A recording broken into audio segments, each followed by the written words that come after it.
Welcome back जी नाजरीन, हम break से वापस आ गए हैं और आप देख रहे हैं हमारा show weekend shine with any Shah. और हमारे साथ हमारे दूसरे गेस्ट मौजूद हैं, उनको वेलकम करते हैं अपने शो पे। हमारे साथ मौजूद हैं हुमायूं उस्मान राजपूत। अस्सलाम वालेकुम, कैसे हैं आप? अल्हम्दुलिल्लाह। अच्छा जी, मेरे साथ मेरे दूसरे गेस्ट जो मौजूद हैं अख्तर अराई। अस्सलाम वालेकुम, कैसे हैं आप? अच्छा जी, बताएं, सबसे पहले तो मैं एक हल्का सा सवाल कर लेती हूँ, वैसे ही अपना पर्सनल सा जो होता है आम रूटीन का, फिर उसके बाद दूसरे सवालों की तरफ जाएंगे। रमज़ान कैसे गुजर रहे हैं आप लोगों के? देखें, अभी तक तो पता ही नहीं चला रोज़े कैसे गुजर गए हैं। हाँ बड़ी तेज़ी से गुजर गए हैं। और जी, रमज़ान हमेशा जो रोज़े रखने वाला हो, ख़ास तौर पर इबादत करने वाला हो, उससे बड़ी तेज़ी से गुजर जाता गुजर जाते हैं है। जो बिल्कुल। ना रखता हो तो हाँ फिर उसके लिए तो लंबा ही रहता है, हाँ बिल्कुल। क्योंकि उसको ढूंढना पड़ता है, कोई होटल खुला हो हाँ या कोई हाँ रेस्टोरेंट बिल्कुल, खुला हो, सही बात है, तो सही उसको है। पता चलता है कि एक दिन। लेकिन जो रोज़े रख रहे होते हैं उनको नहीं पता चलता रमज़ान कैसे हाँ, गुजरता है। आपकी क्या रूटीन है? स्कूल वगैरह तो सब कुछ बंद है, तो फिर अभी क्या रूटीन है रमज़ान में आपकी? बिल्कुल अल्हम्दुलिल्लाह, एक इबादत का महीना है। जी। तमाम स्कूल वाले जो हैं वो लोग या इसके अलावा जितने भी हैं हम्म तलबा और उसके अलावा सब लोग इस इबादत के महीने में इबादत कर रहे हैं। अल्लाह ताला से दुआ मांगते हैं कि हमारे लिए आसानियाँ फरमा, क्योंकि बहुत मुश्किलात में है इस वक्त। बिल्कुल। पूरी कौम बहुत मुश्किलात में है। मुश्किलात में बिल्कुल। जो मुसीबतें या जो फाइनेंशियल इश्यूज़ और जो यानी तमाम तर इश्यूज़ जो हैं जो इस साल इस रमज़ान में या इन दिनों में फेस करने पड़ रहे हैं पब्लिक को, उसके लिए दुआगो हैं। और बहुत सादगी से ईद मनाने का भी एहतमाम किया जा रहा है। ज़ाहिर है शॉपिंग के लिए आप बाज़ारों में रश देख रहे हैं, और दूसरी तरफ कोरोना की तीसरी लहर का मसला है। तो बहरहाल इस वजह से आवाम जो है वो सादगी से कोशिश कर रही है, घरों से कम निकल रही है। मगर एक मतलब यूँ समझ लें कि मेगा मेट्रोपॉलिटन सिटी जो है, जो मिनी पाकिस्तान है, उसके अंदर जो 3 करोड़ से ज़ायद है, अगर उसके 10% भी शॉपिंग के लिए निकलते हैं तो आप देखिए कितने लाख लोग बाहर निकलते हैं। बिल्कुल। तो बहुत ख़तरे में हैं। हाँ। दुआ कीजिए कि अल्लाह ताला सिंध पर रहम करे। बिल्कुल, आमीन। अच्छा जी, एक चीज़ कि आज का दिन हमें बड़ा सरप्राइज़ मिला कि आज का दिन वो औरतों के लिए तो बहुत बड़ा ना, मतलब मेरे लिए नहीं, मुझे तो कोई वो नहीं है शॉपिंग से, कि हो जाए तो ठीक है, नहीं हो तो भी कोई मसला नहीं, क्योंकि इतनी थर्ड जो वेव आई है वो इतनी ख़तरनाक है। पड़ोसी मुल्क का जो हम सुन रहे हैं तो और ज़्यादा सुन के तकलीफ़ भी हो रही है, क्योंकि इंसानियत जो है वो इजाज़त नहीं देती है कि कोई अगर तकलीफ़ में तो आपको सुकून मिले या खुश हो, चाहे वो पड़ोसी मुल्क से हमारी कभी बनी हो या ना बनी हो, पर बहुत तकलीफ़। और उनके लिए हम दुआ गो हैं कि वो अल्लाह वहाँ उनके लिए आसानी करे। अब ये कि आज का दिन जो है वो ऐलान हो चुका है कि आज के दिन 6 बजे तक बाज़ार खुले हैं, और आवाम जो है वो जिस तरह बाज़ारों में टूटी हुई है, इतनी बुरी हालत है कि मैं जब खुद तो नहीं गई हूँ, मैं एक ही बार बाज़ार गई हूँ कुछ चीज़ें लेने के लिए, उस टाइम इतनी रश नहीं थी, पर जो सोशल मीडिया पे वीडियोस आ रही हैं उसे देख देख के मुझे हैरत हो रही है कि कोरोना इनको पता है या नहीं है, या ये वही अवाम है खैर कि कोरोना कोई नहीं है, ये बस ऐसे ही एक अफवाह है, क्योंकि लोग तो ये बात करते हैं। तो आप इस पर क्या कहना चाहेंगे? पहले तो मैं आपके लिए ख़वातीन के लिए खुशखबरी दे दूं, जो आपने तहफ़्फ़ुज़ात अपने रिज़र्व की हैं स्टार्ट में अपने सेंटेंस में, कि सुप्रीम कोर्ट ने ऑर्डर कर दिए हैं आपकी मार्केटें मंडे को भी खुलेंगी और ट्यूसडे को भी खुलेंगी। अच्छा, ठीक है, तो पहले तो आपके लिए खुशखबरी है, आप लेडीज़ के लिए, औरतों के लिए, कि मंडे को भी आप शॉपिंग कर सकती हैं और ट्यूसडे को भी कर सकती हैं, ठीक है शाम जी। 6 बजे तक। और उम्मीद यही है कि अगर 29 रोज़े हुए तो वेडनेसडे को ईद होगी, 30 हुए तो थर्सडे को ईद होगी, तो इसलिए आपके पास तो मार्जिन आ गया है। तो अब जहाँ तक फिर आपने इंसानियत सूज़ वाक़यात की जो जिक्र किया, देखें ये पिछला रमज़ान और ये रमज़ान अगर आप उस पर थोड़ा सा गौर करें तो ये दोनों रमज़ान हमारे लिए अल्लाह ताला ने बहुत ही सख्त और कठिन आजमाइश पूरी दुनिया के लिए बनाकर गुजारा है। तो मैं समझता हूँ कहीं ना कहीं हम मुसलमानों से कोई गलती हुई है, पूरी दुनिया से कहीं गलती हुई है, जो अल्लाह ताला की थोड़ी सी पकड़ के हम करीब जा रहे हैं, आजमाइश के करीब जा रहे हैं। तो हालात और वाक़यात तो बता रहे हैं कि हम सब कहीं अंधेरे में तो नहीं, किसी कोताही में तो नहीं है। तो मैं समझता हूँ बीइंग अ मुसलमान कि हमें नज़र डालनी होगी, इंडिविजुअल भी डालनी होगी और सबको मुश्तरका तौर पर भी डालनी होगी। तो इंडिविजुअल अगर हम डालते हैं तो इस वक्त जो पूरी दुनिया के मुसलमानों के हालात हैं वो अच्छे नहीं हैं। आपने कश्मीर को लॉकडाउन किया, उसके बाद पूरी दुनिया आपकी लॉकडाउन हो गई है। आप फ़लस्तीन पे जुल्म कर रहे हैं तो पूरी दुनिया पकड़ में आ गई है। तो मुसलमानों को भी कोई फ़ैसला करना होगा, मुस्लिम ममालिक को इकट्ठे होकर फ़ैसला करना होगा। मुझे नहीं लगता कि हमारे पास कोई ज़्यादा वक्त है दुनिया के पास, जो आप सारी अगर प्रोटेक्शन देखें, दीनी लिहाज से भी देखें, और मैं क्योंकि बिलीवर हूँ, मुसलमान हूँ, मेरा ईमान है कुरान पर, और उसकी सारी एग्ज़ाम्पल्स आप उठाकर देखें तो मैं समझता हूँ कि ये सारी चीज़ें हमें क्लियर कर रही हैं कि दुनिया किसी टिल एंड की तरफ जा रही है। तो फैसला करना होगा मुसलमानों को। अब मुसलमानों को ख़ास तौर पर फैसला करना होगा। अगर उनका देखें, ये नहीं हो सकता कि मैं कहूँ कि मैं कुरान पढ़ने वाला हूँ, मैं मस्जिद में नमाज़ पढ़ने वाला हूँ, मैं मस्जिद जाने वाला हूँ, लेकिन इस्लामी शरी नफाज यानी इस्लामी लॉज उनसे मैं डिनाई कर जाऊँ। अब मैं कहूँ कि भाई मेरा सारा माशरा इस्लामी जमहूरियत पाकिस्तान पे चलेगा, लेकिन जो मेरा शरी निज़ाम है, तजारती निज़ाम है, वो तजारती निज़ाम उस पर यहूदियों के जो बरतानिया का एजेंडा है या बरतानिया के कवानीन के मुताबिक चलेगा, यानी सूदी निज़ाम पे चलेगा, तो फिर कहीं ना कहीं हमसे गलतियाँ हैं। वैसे मुसलमान बाहैसियत कौम सोचना होगा कि अल्लाह ताला हमसे क्यों नाराज़ है। अब मेरी बहन है, मैं तो समझता हूँ कि इस वक्त मुसलमानों को सोचना है। अच्छा, मैं एक सवाल आप दोनों से पूछूंगी, क्योंकि देखिए मैं इस टाइम पे एक एंकर होकर ये सवाल नहीं कर रही हूँ, ये मैं आम शहरी होने के नाते कि देखिए पाकिस्तान के पास भी इतने वसाइल नहीं है। पाकिस्तान यहाँ से ऑक्सीजन अगर इंडिया को ज़रूरत है, पड़ोसी मुल्क को, और वो दे रहा है। अभी जैसे सारिम बरनी साहब ने कहा कि मुझे वहाँ की एक ट्रस्ट ने लेटर लिखा है कि हमें जो है ऑक्सीजन की ज़रूरत है और आप दें। मैं इतना ऑक्सीजन नहीं दे सकता, मैंने इमरान खान साहब को लेटर लिखा है कि आप मेरी मदद करें। तो आप लोग वहाँ मदद कर रहे हैं और आपको पता है कि यहाँ भी सूरत हाल बिगड़ने की तरफ जा रही है, जो कि नज़र आ रहा है। तो आप यहाँ के लिए चीज़ें क्यों नहीं सेव कर रहे जो आपकी अपनी आवाम है? अल्लाह ना करे, खुदा ना करे, अगर ये मसला हमारे साथ होता है तो हम भी कोई इतने हमारे पास भी इतने वसाइल नहीं है, हम उनसे ज़्यादा बुरी सिचुएशन में आ जाएंगे। तो हम वहाँ मदद करने जा रहे हैं। अच्छा, मदद करने के लिए भी सबसे पहली बात, मैं एक आम शहरी होकर एक बात कर रही हूँ, और अगर किसी को बुरा लगे तो मुझे कोई मसला नहीं है, मैं कर सकती हूँ बात, कि कश्मीर में इतना ज़्यादा जुल्म हुआ, उस टाइम बोलने वाला कोई नहीं, उस टाइम कुछ नहीं हुआ। आज अगर इंडिया में पड़ोसी मुल्क में एक वबा जो आई है, उससे अगर वहाँ पर मुश्किलात आ रही हैं, तो पाकिस्तान सबसे पहले खड़ा हो गया उनकी मदद करने के लिए, और उनको चीज़ें दे रहा है, उनको ऑफ़र दे रहा है। आप ये सोचे कि उन्होंने वहाँ क्या जुल्म बर्पा किया मुसलमानों के साथ। ये मैं एक आम शहरी होने के नाते, और अगर मैं ये बात ना करती तो आज रात को मुझे नींद ना आती, क्योंकि ये सीट मुझे मिली है तो मैं हक की बात ज़रूर करूँगी। आप दोनों ज़रूर इस पर बात करें। जी बिल्कुल, आपने दुरुस्त फरमाया। हमारा भी यही, मेरा भी यही ख्याल है कि कश्मीर के अंदर जो मामलात हैं उसमें हमारी कौम को, हमारी हुकूमत को आगे बढ़ चढ़ के करना चाहिए। नो डाउट किया भी जा रहा है, कुछ दिखाया नहीं जा रहा, मगर काम किया जा रहा है। हमारी अफवाज जो है बड़ी अलर्ट हैं, और हमारे पूरे इदारे जो हैं वो, अगर हम कश्मीर की बात करें तो कश्मीर पॉलिसी, हाँ, क्योंकि कुछ इंटरनेशनल इश्यूज़ हैं, कुछ इस तरह की चीज़ें हैं कि इसको बड़ा सोच और समझ के करना होता। तो याद होगा कि लास्ट ईयर जब फरवरी के अंदर जब हुआ था, बल्कि ये फरवरी के पहले वाली फरवरी में, तो जब अटैक हुआ था तो किस तरह से हमारी गवर्नमेंट ने किया, और फिर उसके पायलट को जो है वापस किया और सब किया, तो ये करना पड़ता है। अच्छा, जहाँ तक दूसरी बात ये है कि ऑक्सीजन की बात है, आपने ये पॉइंट तो बड़ा वैलिड है। आवाम इस फिक्र में है कि हमारे मुल्क के अपने ज़खायर जो हैं अगर हम निकाल के दूसरों को दे देंगे तो कल को हम पे मुसीबत आएगी, हमारी कौन मदद करेगा? या तो आप लोग ये देखें ना कि कराची, पाकिस्तान में है ही नहीं कोरोना, आपको खुद पता चल रहा है, अब यहाँ पे इतना बढ़ चुका है, अब यहाँ पे इतने केसेस आ चुके हैं, तो फिर आप मदद करने क्यों जा रहे हैं? इंसानियत, ये कौन सी इंसानियत है? अपने लोगों को मुश्किल में डाल के आप दूसरे लोगों को देखने जा रहे हैं। मदद करना बुरी बात नहीं है, अगर ये एक इंसानी जज्बे के तहत की गई है तो हम इसको गलत नहीं कह रहे, मगर बात यह है कि एहतमाम करना ज़रूरी है। असल मसला हमारी पॉलिसीज़ का है, तरजीहात का है।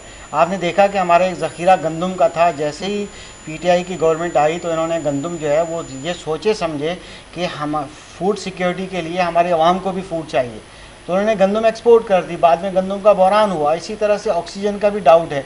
तो इस तरह के लोगों का डाउट अपनी जगह दुरुस्त है। जी सर, आप कुछ कह रहे थे? हाँ, जी, मैं ये कह रहा था, देखिए, बीइंग अ मुस्लिम, मुझे मेरी जो दीन और इस्लामी तरबियत के लिहाज से, वो तो मुझे दीन ये सिखाता है कि अगर मेरे पास एक रोटी है खाने को और कोई मांगने वाला आ जाए तो मैं उसके 3 हिस्से कर बराबर तकसीम कर दूँ। बीइंग अ मुसलमान तो मैं समझता हूँ कोई बुरी बात नहीं है, क्योंकि सहाबा इकराम भी जितने हमारे गए हैं और जहादों पे जब जाते थे तो वहाँ दुश्मन जो सख्त से सख्त तरीन दुश्मन होता था, जिन्होंने उन मुसलमानों के बच्चे नेज़ों पर लटकाए होते थे, ज़ेबा किए होते थे, ज़्यादतियाँ की होती थी, उनको भी तंबी कर दी जाती थी कि आप 40 दिन का राशन अपने पास सेव कर लें और हम आप पर लड़ाई के लिए आ रहे हैं। औरतें और बच्चों को वैसे ही वहाँ पे शेल्टर दे दिया जाता था। ये तो हमारा दीन सिखाता है। देखें, लेकिन हमने फैसला नहीं किया ना। आपकी बात ठीक है, बजाय है कश्मीर वाली। हम कश्मीर में सिर्फ तकरीरों से मुल्क आज़ाद नहीं होते, तकरीरों से जद्दोजहद नहीं होती। अमलन हमने वो कश्मीर जो हमारे माजरत के साथ मेरे लिए बहुत अजीज़ हैं कश्मीर, जिनको हम अपनी शहरक कहते हैं, जो पाकिस्तानी परचम में ख़ुद को तदफीन करते हैं, हम उनके लिए खड़े नहीं हुए अभी तक। आप अगर प्रैक्टिकली ऑन ग्राउंड देखें तो हमें जो स्टेप लेने चाहिए थे हमने नहीं लिए बदकिस्मती से। खाली तकरीरों से कोई मुल्क की जदोजहद आज़ादियाँ नहीं मिलती, तो प्रैक्टिकली 0/0 हैं। और जहाँ तक रिज़र्व की बात है तो पाकिस्तान में बड़ा लम्हा फ़िक्री है कि इस वक्त सिंध गवर्नमेंट हो या चाहे आपकी फेडरल गवर्नमेंट हो, जो जिना और सिविल के अंदर कोरोना के पेशेंट आ रहे हैं उसका फीकस जो बजट पास हो रहा है और गवर्नमेंट उसको अप्रूव कर रही है, फेडरल गवर्नमेंट भी अप्रूव कर रही है और सिंध गवर्नमेंट भी अप्रूव कर रही है, वो 25 लाख फीकस है। तो हम मुझे बता देंगे 25 लाख रुपए कौन से कोरोना के पेशेंट पे खर्च हो रहे हैं? कहीं खर्च नहीं हो रहे हैं। सब ये तीतर और बटेर की कहानी है। 3 और 13 जमा ये कैलकुलेशन चल रही है। पाकिस्तान में जुल्म हो रहा है, हर तरफ ज्यादती हो रही है। कोई इदारा ऐसा नहीं है जो तब्दीली के बाद बेहतर हो। तब्दीली तो लोगों को, और नया पाकिस्तान तो और इस वक्त आपको पता है कैसा है। आप मुझसे ज़्यादा बेहतर जानती होंगी, यहाँ बैठी हैं, आप खुद सैलरी यहाँ ले रही होंगी, एक एंकर हैं या बेचारे ये कैमरे के पीछे बच्चे खड़े हैं, ये सैलरी ले रहे हैं। इनको पता होगा कि इस वक्त घर का जो खर्चा 20,000 रुपये में ईजीली राशन डल जाता था, अब तो राशन भी पूरा नहीं होता। तो 4 बच्चों का प्राइवेट स्कूल कहाँ से अफोर्ड करेंगे? सरकारी स्कूल में तो कोई तालीम नहीं है। 2000 बदकिस्मती से इस सिंध में मैं बैठा हुआ हूँ, $2000 बिलियन, $2000 बिलियन। मैं $2000 बिलियन 3 दफ़ा मैंने ये सेंटेंस रिपीट किया। सिंध गवर्नमेंट ने आपकी एजुकेशन पे खर्च किया है। और मुझे एक भी सरकारी स्कूल सिंध के अंदर बता दें जहाँ से बच्चा पढ़कर चपड़ासी भी लग सके, एक भी सरकारी स्कूल बता दें। सिंध की अपनी ऑडिट रिपोर्ट स्कूलों पे जो भी आई है, आपने स्कूलों का जिक्र किया था तो मैं इस तरफ जा रहा हूँ। 11,000 इस सुबह सिंध के अंदर स्कूल गोश्त है। 11,000। मैं टीचरों की गोश्त की बात नहीं कर रहा। जिस सूबे के अंदर 11,000 स्कूल गोश्त हो तो वो सूबे का क्या हाल होगा?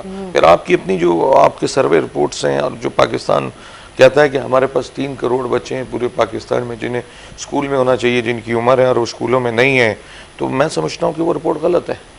अब लोग कहेंगे भाई ये तो इंटरनेशनल उसकी भी रिपोर्ट है और ये उसकी भी रिपोर्ट है, तो मैं किस तरह कह रहा हूँ गलत है? मैं कह रहा हूँ कि मैं चैलेंज करता हूँ, जो 5 करोड़ बच्चे आपके सरकारी स्कूलों में जा रहे हैं वो भी जाहिल पैदा हो रहे हैं। आप 8 करोड़ गिने, आप 3 करोड़ ना गिने, आप जुल्म कर रहे हैं। वहाँ कोई टीचरों की हाजिरी नहीं है, वो सब हाफ तनख्वाहों में, सेटिंगों में चल रहे हैं।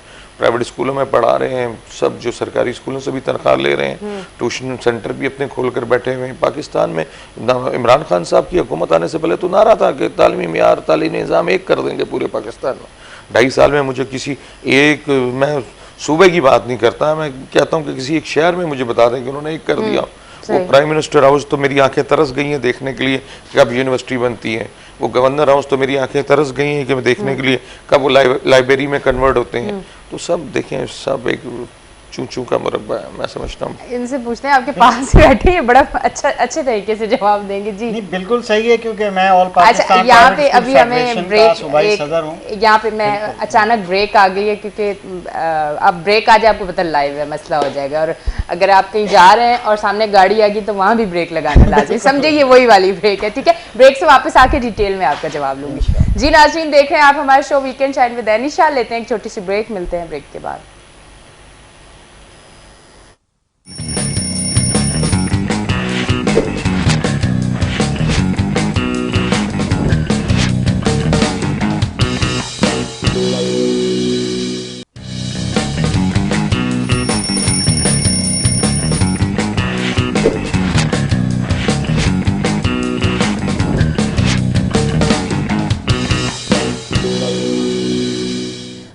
वेलकम बैक जी नाजरीन, हम ब्रेक से वापस आ गए और आप देख रहे हैं हमारा show weekend shine with Anisha. और ब्रेक पे जाते वक्त मैं खालिद राही साहब से, सॉरी खालिद राही साहब कह रही, अच्छा जी कुछ ज़्यादा ही हो गया। अख्तर राही साहब, आज देखें, आज आपका नाम भी मैंने बदल दिया।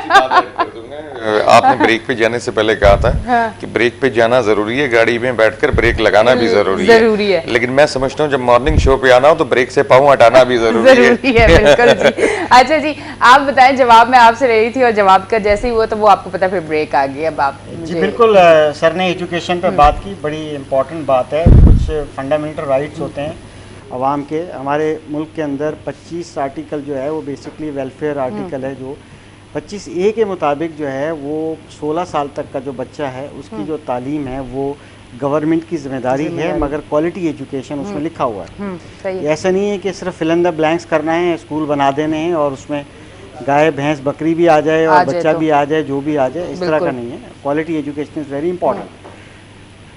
बात ये है कि एजुकेशन दूर की बात, मैं ये देखता हूँ कि फंडामेंटल राइट्स जो हैं, बहुत से बुनियादी हकूक़ हैं आवाम के, बच्चों को छोड़िए एक थोड़ी देर के लिए, आप देखिए कि एक कैदी जो है, एक बीमार कैदी है, उसके लिए एक हॉस्पिटल यहाँ मुहैया नहीं है, और एक ऐसा कैदी भी है जिसको इजाज़त मिल जाती है कि वो बैरून मुल्क एक अंडरटेकिंग 100 रुपीज़ के बॉन्ड पेपर पे देता है, हाँ। और वो बैरून मुल्क चला जाता है। जिन्होंने 35 साल हुकूमत की, उन्होंने उन बीमारियों के लिए यहाँ हॉस्पिटल नहीं बनाए जिन पे वो ट्रस्ट करें। तो बाकी क्या भेड़ बकरियाँ हैं, उनके लिए जो वो हॉस्पिटल हैं वो मयार के नहीं हैं। तो जब आप किसी को राइट देते हैं और किसी को नहीं देते हैं, तो महरूमियाँ अंदर जन्म लेती हैं, फिर हक की बात बुलंद होती है, फिर हक परस्ती भी बुलंद होती है, फिर जो हक मानने वाला होता है, फिर आप देखें ना, इंतशार भी फैलता है कौम के अंदर, अवाम के अंदर, मिसट्रस्ट भी होता है। जैसे ऑक्सीजन की बात की, गंदम की हमने बात की, या कोई और चीज़। तो जब इस तरह की महरूमियाँ और एहसास कमतरी पैदा होगी, उस अवाम का, उस कौम का क्या हाल होगा। इसी तरह से सेहत ले लें, अभी सेहत की बात भी आ गई इनडायरेक्टली। मोहतरम जो है शहबाज शरीफ साहब जो है, वो जैसे कि आपने सुना कि वो जा रहे हैं, हालांकि कहा जा रहा है कि शायद उनको इजाज़त नहीं देगी गवर्नमेंट, ब्लैक लिस्ट में या जिस भी एक स्टॉप लिस्ट में डले हुए हैं, मगर देखिएगा अचानक चले जाएंगे। जो शख्स अपने भाई की ज़मानत दे रहा था और वो 50 रुपये तो गवर्नमेंट के ख़जाने में आ गए, ये नहीं पता कि बाकी अमाउंट किसके ख़जाने में गया, किसकी जेब में गया, ये नहीं पता कहाँ डील हुई। मगर जिन्होंने नारा लगाया था कि हम तो लूटी हुई रकम वापस ला के देंगे, ठीक है जी, 100 रुपया, वो 50 रुपये वो जमा हो गए, अब 100 रुपये और कौमी ख़जाने में जमा हो गए। तो जब हमारी कारकर्दगी उन हुक्मरानों की ये होगी जो अवाम को बेवकूफ़ बना रहे थे, लाल बत्ती के पीछे लगा रहे थे, आप वहाँ हकदार को हक नहीं दे रहे हैं और VIPs को आप हक दे रहे हैं, वो कौन सी अंडरस्टैंडिंग है, ये तो बताइए। तो लोग तो ये पूछने लग गए हैं, क्योंकि मेरा ताल्लुक किसी पार्टी से नहीं है, मगर मेरी अवाम जिस हल्के में हम बैठते उठते हैं, उस हिसाब से ये पूछते हैं कि हमें ये समझ में नहीं आ रहा कि ये जो 3 नून हैं, ठीक है ना, जिसमें न्याजी साहब हैं, नून न्याजी साहब हैं, और नैब है, और अब नवाज लीग है, ये कौन सी गेम खेल रहे हैं? ये तीनों नून कौन सी गेम खेल रहे हैं? ठीक है, अवाम को चक्कर में डाला हुआ है, लाल बत्ती के पीछे लगाया हुआ है, खजाना लूटा हुआ वापस लाया जा रहा है, और ये है की भी बात समझ में नहीं आ रही। अब हम हाय हाय करें या हुर्रे हुर्रे करें, खुशी मनाएं या पीटें, अवाम तो ये करिए, हम क्या करें? सही बात। अब वो हायर अथॉरिटी जो भी है से आप मतलब निकाल लीजिए, उन्होंने इजाजत दे दी उनको। तो इस तरह का जब अलमिया होगा हमारी कौम में, और आप ऐसी ऐसी पॉलिसीज बनाएंगे, मुझे बताइए वो कौन सी पॉलिसीज आपकी अच्छी है? आइए हमसे डिबेट कीजिए, हम न्यूट्रली आपको ओपिनियन देंगे। बात यह है कि इस वक्त आपने बाज़ारों की भी बात की, बाज़ारें जितना ज़्यादा टाइम शॉर्ट किया जाएगा उतनी जो है रश बढ़ेगी। अब आप देखें तो सही कि हमने ज़िंदगी में नहीं देखा कि वो रोड ब्लॉक हुए थे, वो रोड अभी ब्लॉक हो रहे हैं। बिल्कुल। कभी हमने ये नहीं देखा कि तारिक रोड की वजह से शारे फैसल ब्लॉक हुआ। कंप्लीट कीजिएगा, आपने जो बात कहा ना, 6 बजे के बाद कोरोना जो है ना, गवर्नमेंट हमारी समझती है वो अब 6 बजे के बाद आता है, 6 बजे से पहले मार्केटों में नहीं आता। सर ये तो वो फालतू पैक लग रहा है कि उनको बेल्ट डाला हुआ है, गवर्नमेंट जो है वो 6 बजे के बाद जो है वो उसको छोड़ देती है, ठीक है, और दिन की रोशनी में जो है उसको मतलब है कि बांध देती है पट्टा लगा के। सर ने बिल्कुल सही फरमाया। बात यह कि यकीन कीजिएगा शारे फैसल इसलिए ब्लॉक है क्योंकि तारिक रोड ब्लॉक है। हैरत की बात है, ब्रिज तक गाड़ियां हैं ऊपर। एक एग्जाम्पल दे रहा हूं, तो आप देखिए, आपने खुशखबरी की बात की, सर ने बात की कि जी मजीद ज़्यादा खुशखबरी है कि कोर्ट ने ये कह दिया है कि मजीद भी कुछ वक्त खुलेगी कोर्ट। देखिए मेरे हिसाब से 24 घंटे बाजार खुलने चाहिए थे, ठीक है, जितनी आप इसको यूं करके नैरो करेंगे उतनी ज्यादा रश होगी। तो यहाँ तो जानबूझ के धकेला जा रहा है कि ये रश हो, अवाम जो है वो इसमें मुब्तला हो ताकि वो टारगेट्स पूरे हों। अब वो कौन से टारगेट्स हैं, क्या करना चाहते हैं, कौन सी पॉलिसी ऐसी है गवर्नमेंट की जो पॉलिसी जो है वो दुरुस्त है, जो अवाम के फ़ायदे में है। महंगाई का मामला देख लीजिए आप, दूसरी तरफ आप ये देख लीजिए कि जिस हुकूमत से 2.5 साल गुजर गए और सबको अवाम को ये था कि जनाब कि यहाँ से कुछ रिकवरीज होंगी, सारा कर्जा उतर जाएगा, यहाँ तो कर्जा जो है 5 टाइम्स ज़्यादा ले लिया गया है। अब तो 2023 तक हमें ये लग रहा है कि ये हुकूमत जाने से पहले इतना मकरूज कर जाएगी कि अब जो इंस्टॉलमेंट्स वापस करनी है वो भी लोन लेकर वापस पे करनी पड़ेंगी। तो हमारा तो बाल बाल जो है वो कर्ज में आ गया आवाम का, और हुक्मरान जो है वो 50 रुपए के एफिडेविट पे और 100 रुपीज की अंडरटेकिंग पे जो है इजाजत दे रही है। ठीक है, तो इस तरह की मामलात आवाम तो बिल्कुल मायूस, इंतहाई मायूस हो गई है। इस पे इनसे भी बात करूंगी कि शहबाज शरीफ को इजाजत मिल चुकी है बाहर जाने की, इस पे आप क्या कहेंगे? देखें, ये तो मैं समझता हूँ कि खान साहब के जो हमारे दीन थे, उनके वजीर थे, उनके चमचे कुर्चे थे, मैं सीधी लफ्ज़ में बात करता हूँ, तो बड़ा शोर कर रहे थे कि नवाज शरीफ साहब को हमने जाने नहीं दिया, फलां ने जाने दिया, हमसे गलती हो गई, हम खुदा तरसी में आ गए, उनके नाटक में आ गए। तो अभी किस नाटक में आ गए? सच्ची बात करें, डंडा घूमता है पाकिस्तान में, और डंडा किसका घूमता है सबको पता है, और कहाँ सेटलमेंट होती है, कहाँ डील्स होती हैं। बदकिस्मती है इस मुल्क की। मैं तो सिंपल कहूँगा, जिस तरह भाई ज़बरदस्त बात कर रहे थे, उसमें मैं ऐड करूँगा पे रोल वाली। देखें, पाकिस्तान की तारीख में आप ये थोड़ा सा जिस तरफ भी जा रहा हूँ जुमला, मुझे इससे कोई गर्ज नहीं है, क्योंकि मैं हक और सच की बात करने का कायल हूँ। पे रोल पे आज तक जितने भी लोग छोड़े गए ना जेलों से, जिनके आबो वजदाद में कोई मैयत हो जाए या तदफीन हो जाए, तो उसमें कोई एक गरीब आदमी नहीं है, या गरीबों के घरों पे मैयतें नहीं होती। उनमें से तो आज तक किसी एक बंदे को पे रोल पे नहीं छोड़ा गया, बीमारी पे नहीं छोड़ा गया। तो ये पाकिस्तान पे कानून पे बड़ा एक सवालिया निशान है। जो बात करते थे इंसाफ का बोलबाला होगा, जो बात करते थे आपके सारे सेक्टर से पुलिस को, वो कहते थे रिफॉर्म कर देंगे, कुछ भी तो नहीं कर सके। 0/0 परफॉर्मेंस है। मैं नहीं समझता कि पिछले वाले कोई ठीक थे, पिछले वाले भी कोई ठीक नहीं थे, ये भी कोई ठीक नहीं है। इन्होंने तो बल्कि और बर्बादी की है। वो सीधा मैं एक लफ्ज़ इस्तेमाल करूँगा ना, नौकरते फे नखरा की। जो नौकरियाँ हो रही हैं इस पाकिस्तान में, तो पाकिस्तान का सिस्टम हम सबको मिलकर चेंज करना होगा। और ख़ास तौर पर उन लोगों से भी मैं अपील करूंगा कि जो घरों में सोते रहते हैं इलेक्शन वाले दिन, और सिलेक्शन करने का लोगों को मौका दे देते हैं। जब आप रेशियो आपका कास्ट ही 10 से 15% होगा वोट का, जो बाकी लोग पिकनिक पे चले जाते हैं या घर पे सो रहे होते हैं, तो फिर उनको खेलने का मौका मिल जाता है जो सिलेक्शन कर रहे होते हैं। तो जो लोग 85% 80% घरों पे सो रहे होते हैं, वो निकलें, पाकिस्तान के लोग हैं सारे, 100% निकलें, वोट कास्ट करें। फिर मैं देखता हूँ जो 2-4-10 हज़ार वोट आगे पीछे किए जाते हैं, वो किस तरह मैनेज होते हैं। अच्छा, वोट की बात अगर आपने की तो 249 पे बात करते, पीपल्स पार्टी जीती, और सुबह से एक शोर था कि धांधली हो रही है, ये हो गया, बैग देख लिया, ये देख लिया, अब ऐसा हो गया, अब वैसा हो गया, और फिर शोर हुआ तो फिर से होना चाहिए, फिर से काउंटिंग होनी चाहिए। इस पर हम बात करें। मैं तो विक्टिम हूँ ना उस सारी चीज़ का। मैंने 249 का विक्टिम हूँ। मैं वहाँ से, क्योंकि मेरा ताल्लुक पाक से ज़मीन पार्टी से है, और मैं फिर डिस्ट्रिक्ट के माड़ी का सदर भी हूँ, मरकज़ी रहनुमा भी हूँ, विक्टिम आई विटनेस हूँ मैं, आई विटनेस। मैंने वो सब कुछ देखा है जो शायद मेरी कोई एमक्यूएम से ताल्लुक नहीं रहा मेरा। मेरा ये जो एक्सपीरियंस था, बहुत बुरा एक्सपीरियंस हुआ है। मैंने देखा है कि वो नौकरते फिर नखरा की जो मैंने बात की थी ना, वो सारा कुछ मैंने रियलाइज़ किया है। मैं खुल कर बात कर देता हूँ। हमेशा हमारे चैनलों पे एक बात चलती है कि जिसकी सुबह हुकूमत होती है और उसका इन्फ्लुएंस हो जाता है बाई इलेक्शन में, किस तरह हो जाता है, मैं उसके एविडेंस पेश कर देता हूँ। देखें, आप जब सुबह हुकूमत होती है तो इन्होंने जितने प्रेसिडेंटिंग अफसर लगाए थे माजरत के साथ, वो सारे सिंध हुकूमत के मुलाजिम थे। ठीक है, वो वही टीचर थे जो आधी तनख्वाहों पे काम कर रहे हैं, यानी स्कूलों में तो जाते नहीं हैं, तो तनख्वाहें वो सेटिंग से ले रहे हैं अपनी। फिर वही KMC और DMC के मुलाजमीन थे जो अपनी नौकरियों पर तो जाते नहीं हैं, वो किसी MP MNA के बाग में काम कर रहे होते हैं या घर पे काम कर रहे होते हैं। ये सारे वही लोग थे ना जिनको आपने प्रेसिडेंटिंग अफसर लगा दिया। तो उन्होंने किसकी माननी थी? उन्होंने उन लोगों की माननी थी जो हुकूमत में नहीं है, या उनकी माननी थी जिनके वो मुलाजिम हैं, जिनके कहने पर उनकी नौकरी फारग हो सकती है। तो ये तो सारा सिस्टम करप्ट है। ये आपके रियल जमहूरियत तो आपके मुल्क में इस तरह नहीं आ सकती। इस तरह कभी भी आप रियल जमहूरियत की तरफ नहीं जा सकते।